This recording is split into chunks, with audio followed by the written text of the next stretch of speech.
बिजली से जुड़े अनेक प्रोजेक्ट्स का शिलान्यास और लोकार्पण किया था।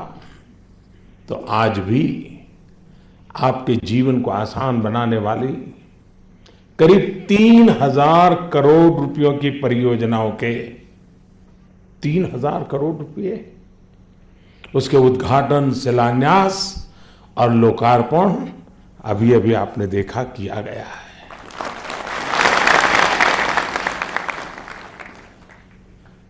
द्रास हाइड्रो इलेक्ट्रिक प्रोजेक्ट से लेह और करगिल के अनेक गांवों को पर्याप्त और सस्ती बिजली उपलब्ध हो पाएगी।